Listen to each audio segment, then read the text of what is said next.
Batman have one rule? Sorry, I should be doing my Kevin Conroy here. Does Batman have one rule? Yes, he does not kill, or actually does quite a bit. Actually, it really just depends on the comic book or what kind of Batman movie you're watching. It's got to be one of the most defining traits of the Caped Crusader, that he himself will not kill, while the enemies that he fights, especially the supervillains like the Joker or Scarecrow, will kill lots and lots of people unless he stops them, until they go to Arkham and then are released, and then they kill people again. And I think it's kind of interesting to explore the history of Batman and his murders in movies, because boy oh boy, if you want Batman to be a psychotic, bomb-strapping, I'm gonna make you explode type of guy, you have but to look to the Tim Burton films or even some of the Dark Knight trilogy. And I noticed that Batman was trending the other day on the interwebs, and it brought me to want to check it out. And it happens to be Batman actually fighting white supremacists, even breaking their arms, and in one case, what really seems like burning a lot of them to death. Batman Annual 1 is from writer and artist Daniel Warren Johnson, James Herron, Meredith McLaren, and colors by Mike Spicer, Dave Stewart, and McLaren coloring her own piece. The story starts when we see Bruce Wayne, early in his career as Batman, looking to get some non-lethal weaponry. Obviously, as you might imagine, when you were looking for the kinds of weapons that Batman wants to use, you have to go to some sketchy places. And here, we see Johnson's work, the classic Gotham concept of the Slaughter Swamp, the home of Solomon Grundy, into the Absolute Universe, as a site where some construction was going down before it fell apart, and some migrant workers showed up to work in the construction, and since have been living in a sort of tent city on the undeveloped property.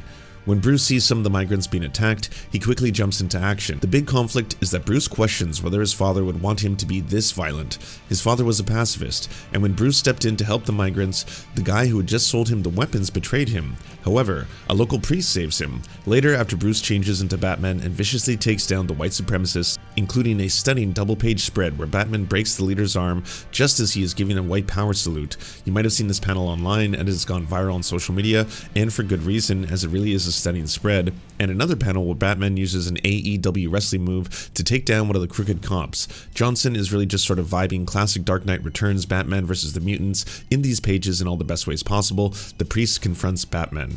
So Batman beats up and maybe kills and burns to death a bunch of white supremacists, and of course this made a lot of white supremacists on the internet very mad. A lot of them tried to hide the fact that they were actually really angry because Bruce Wayne seemed to be attacking them directly, when this is not the first time Batman has fought white supremacists. In fact, it's actually part of the canon in a lot of the comic books that he'll take down the Ku Klux Klan or actual full-blown Nazis. In fact, Nazis are so despised, as they should be, even the Joker doesn't fuck with them. So this video is a lot less about Batman versus white supremacists because that is just canon. He's oftentimes taking down white supremacists. This video is also not going to be about how Bruce Wayne is a rich trust fund baby and that at the end of the day, instead of actually fixing society's problems with his billions of dollars, he's more of a byproduct of capitalism than he is a solution, driven of course by his necessity to try and avenge his parents and make villains consistently feel terror so that they will not enact the same kind of tragedy upon other people. So I can't explore all the comic books because there's so many variants, there's so many different versions of Batman, and at the end of the day, yeah, there's a ton of series where Batman will just straight up kill people, but then there's a lot that are more akin to the animated series of Batman,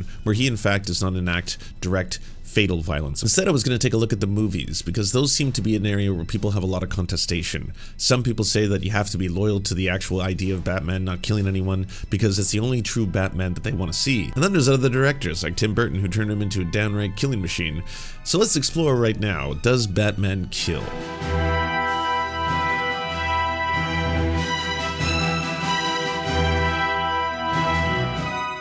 So if you were like me, you probably grew up with Batman the Animated Series, which is probably my favorite take on Batman. This version of Batman, mostly because it's a children's cartoon, yes, is pretty G-rated and doesn't have him killing anybody, until you get to the film, Mask of the Phantasm, where Batman is actually framed for committing murder. Freeze! Although in this interpretation, Batman still does not commit any deaths. So the first actual theatrical release of Batman came in 1943 in the Batman theatrical films. They're short black and white films that were released at a time when America was in the middle of a, world war. To the surprise of no one, they're actually centered around the evil Japanese and Batman taking down a Japanese gang in the Japanese part of Gotham. Let me go, you fool! This place is gonna blow up any second!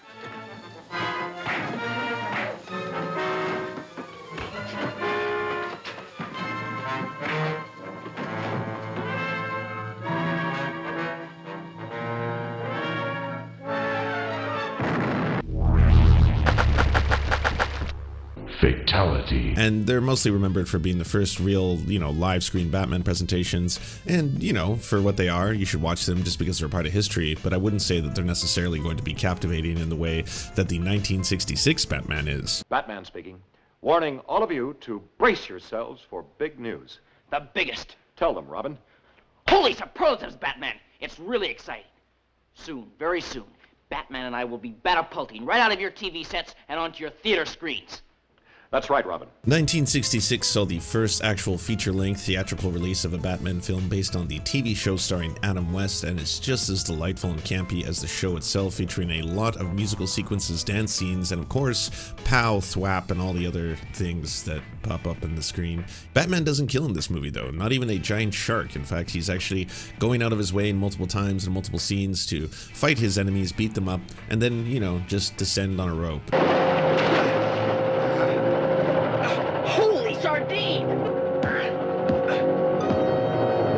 They're wonderful, they're campy, and I think you should watch it just for the laughs, but at the end of the day, yep, Batman maintains his one rule. So while Superman the movie is credited with the modern superhero film that is basically dominating all movies nowadays, back then, they were actually something that was kind of special. Yeah, there's a handful of different superhero films that had come up before it, and again, Superman was really the one that set the standard, but it was the dark, Tim Burton gothic interpretation of Batman that really blew audiences away.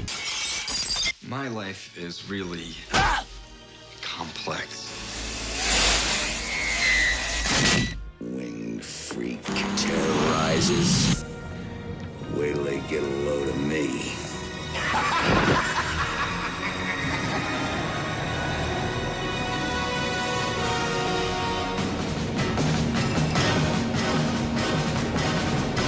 1989 film Batman, starring Michael Keaton and Jack Nicholson as the Joker, is considered one of the greatest superhero films of all time for a good reason. It's not only an incredible movie from start to finish, it still holds up today, but it also does a really good job of taking the darker side of the Batman comics that started to emerge in the 60s and 70s and put them on the screen.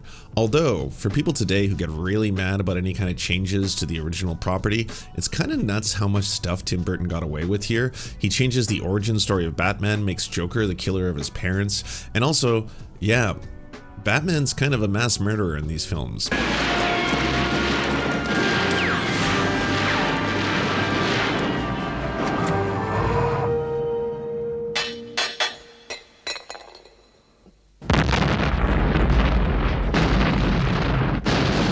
Both Batman and Batman Returns, the sequel that came out afterwards, he has no problem stringing people up, throwing them off buildings, attaching bombs to their bodies and blowing them up.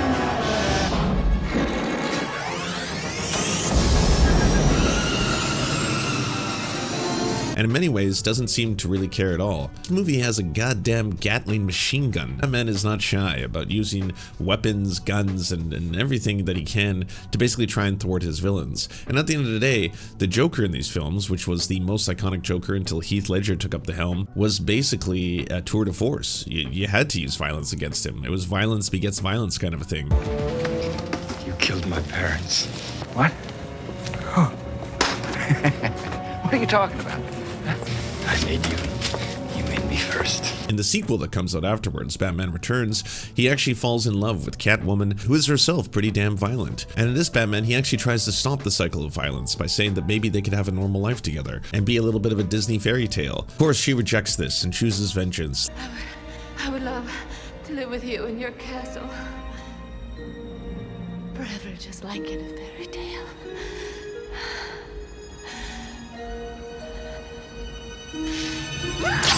I just couldn't live with myself. And so the cape got handed over to Joel Schumacher for Batman Forever. Now this movie is probably best remembered for its level of campiness, reaching, yes, the 1960s version of the TV show, but also the over-the-top performance by Jim Carrey as the Riddler, and Tommy Lee Jones bringing Two-Face to the screen with some very neon-themed heavy makeup. And of course, I think at some point he was probably trying to match Jim Carrey's energy, because it's really unlike anything I've seen Tommy Lee Jones do before. Your dying pleasure, we are serving the very same acid that made us the men we are today! And of course, it's also remembered for being gay.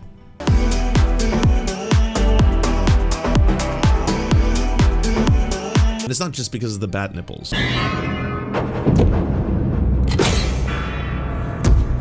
And in these ones, well, he kind of does follow his one rule, except for a small exception. Of course you're right, Bruce. Emotion's always the enemy of true justice. Thank you. You've always been a good friend.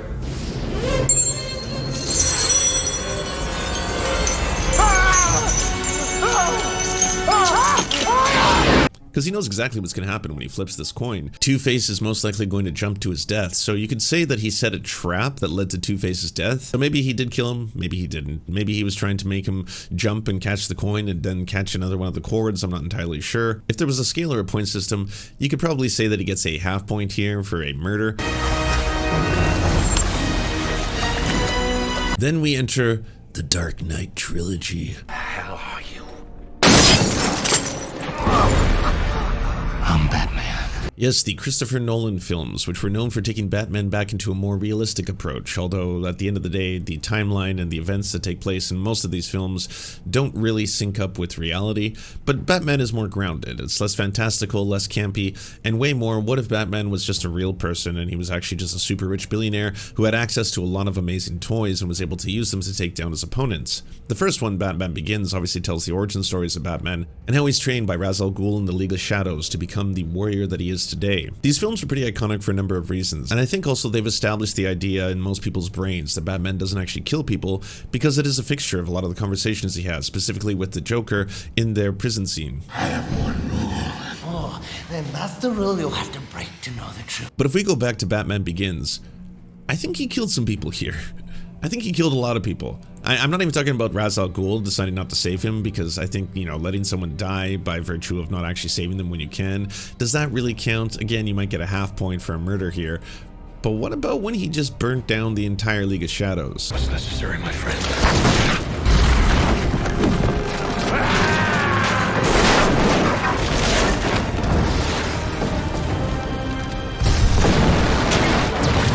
Batman is brought in and embraced by the League of Shadows. They eventually have an initiation test to him to make sure that he is ready to be able to perform the duties of Ra's al Ghul. He's eventually asked to kill a thief. This man's a terrible person. He's committed murder. He's stolen. He has no right to live. You have to be able to make very important decisions if you're going to be able to save more lives. They are considered the hand of history that actually stops bad men from destroying the planet, and so in a way, are they truly evil is the question you have to ask yourself. Is Ra's al Ghul a villain? Is he a hero? Is he actually saving millions of people by killing hundreds? So Batman decides he can't kill someone, and in that moment decides to burn the entire League of Shadows down. I will go back to Gotham and I will fight men like this, but I will not become an executioner. Bruce, please. For your own sake, there is no turning back. And I gotta be honest, I'm pretty sure a couple people must have burned to death here. At least one? One person at least got third-degree burns. I mean, come on, let's be honest here. This was a pretty heavy-duty fire. But it does lead the League of Shadows to wanting to pursue him in perpetuity, which eventually leads to the showdown between Batman and his mentor, Ra's al Ghul, where he decides to not save his life and in turn causing his death. So there's a little bit of murder here, if not overt murder.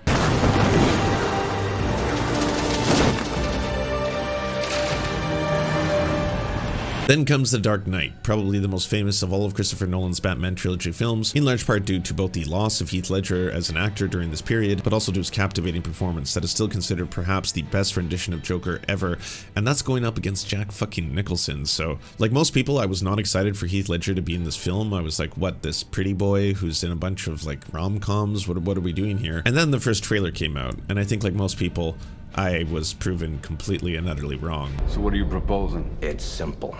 Kill the Batman. This weird Tom Waits voice and realistic makeup that was just melting down his face half the time. He looked as terrifying as any psychopathic killer could be. And the film once again plays on the philosophy of, would you kill one person to save 100? Because after all, the Joker is constantly testing him. You have a choice now. Are you going to save one boat full of criminals or one boat full of innocent people? Only one will survive. Basically, the Joker's Jigsaw, or Mr. Beast in this film. By making people make those difficult and deadly decisions, he in turn is proving his own philosophy true. You won't kill me out of some misplaced sense of self-righteousness. And I won't kill you because you're just too much fun.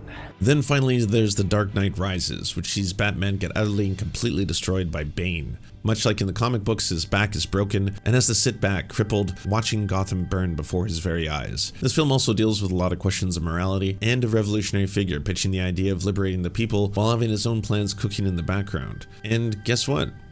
Batman kills.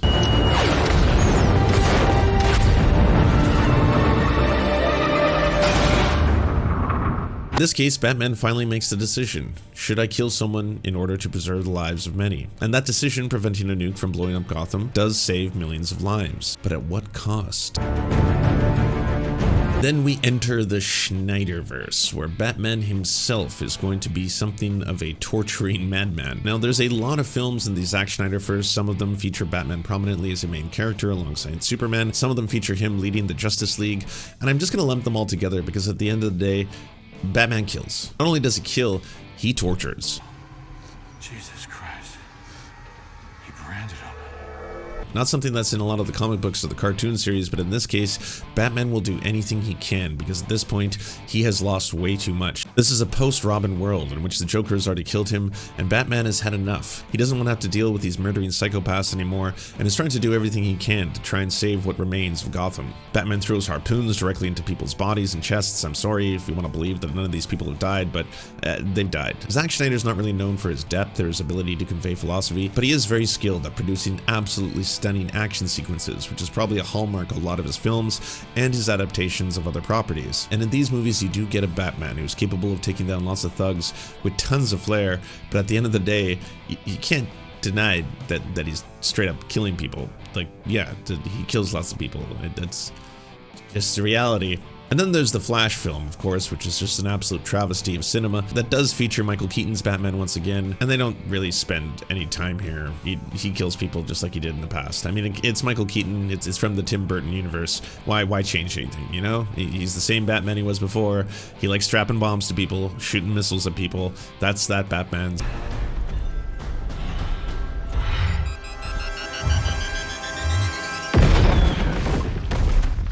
Michael Keaton Batman was pretty much known for being nuts, so once again, he's pretty nuts. Right now you want to get nuts? Come on, let's get nuts. And then finally we have Matt Reeves, the Batman, featuring Robert Pattinson in the lead role as the Batman himself, and we return to classic form. The Batman here is more concerned with vengeance, and this film really reverts back to the Detective Comics version of Batman, in which he is trying to solve a crime, stop a mass murdering psychopath, at the same time adhering to his one rule. A lot of people said Robert Pattinson made Batman emo again. Well, that's totally fine. I mean, it is a troubled character. His entire basis is not being able to cope with his parents' death properly, and instead of using his billions of dollars to fix Gotham, he instead dresses up as a bat at night to try and strike fear into the hearts of villainy, so that no villain will ever want to do what was done to him to anyone else. But yes, he's troubled, he writes in a journal, he gives long poetic soliloquies, and at the end of the day, he doesn't kill anyone. And this, unfortunately, does result in a lot of people dying. So I guess the question does remain, does it make sense to have Batman as a figure who doesn't murder anybody? Does it make sense to have Batman as a figure who will take all this time to stop and thwart these incredible supervillains who have these very deadly terroristic plans, while at the same time, if he doesn't fully go the distance, a lot of people end up dying in the process? I think different Batmans can be used for different situations. If we're watching a children's cartoon, then yeah, it makes sense Batman probably shouldn't be committing acts of violence. But if he's fighting the Ku Klux Klan or Nazis, then he might have to break an arm or two. Or, dare I say, even use a flamethrower. The beautiful thing about comic books is that there are so many different versions of the same characters. You will see a million different Batmans in your lifetime, and you're sure to see a bunch more. After Robert Pattinson, there will be a new Batman, played most likely by Donald Glover. That's right.